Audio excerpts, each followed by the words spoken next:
Alright, so I'm in my basement. The joints on the ceilings need to be repaired. You can see there are lines going through every joint. So my only assumption is that these are 24 on center truss joists, and how they ran them was in the proper manner, going across the joist. However, what they did is they expanded the gaps in between the joists. And I don't even know if they put the right amount of screws in, because this, I don't know if you can see this. I mean, this ceiling is jacked. You can see every joint.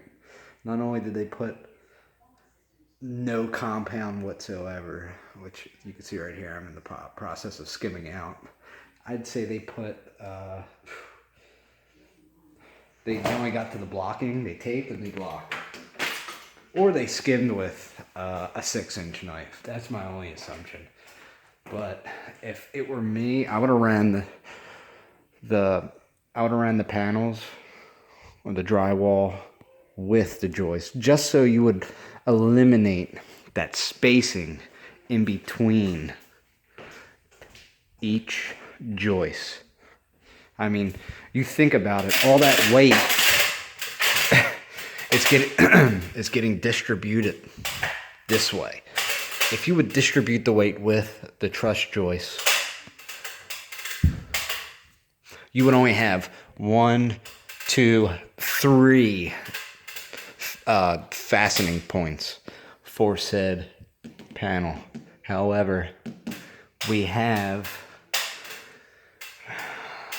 about 4 to 5 gaps. You can see the gap. This literally moves when I push up on it. And you can only imagine five gaps in between each fastening point. 1, 2, 4 or 5. So it's definitely moving. This is what you're looking at, man. This is what I bought the house with. Look at that. Horrible. Not to mention,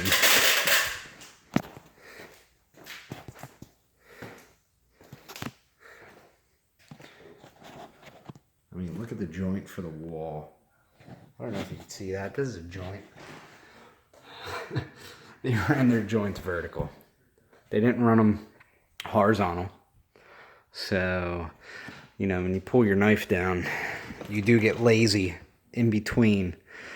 Not only did they have excess, compound in the center of the joint, it looks like they only used a 6-inch knife to walk out and skim from their joint. So I have all these lines. I don't know if you can see it. There's just lines out the ass. Prime example right here. It's shining right there. Lines just like this throughout the whole room. Every vertical joint. So I have to go in and I have to skim out every damn joint to make it somewhat smooth.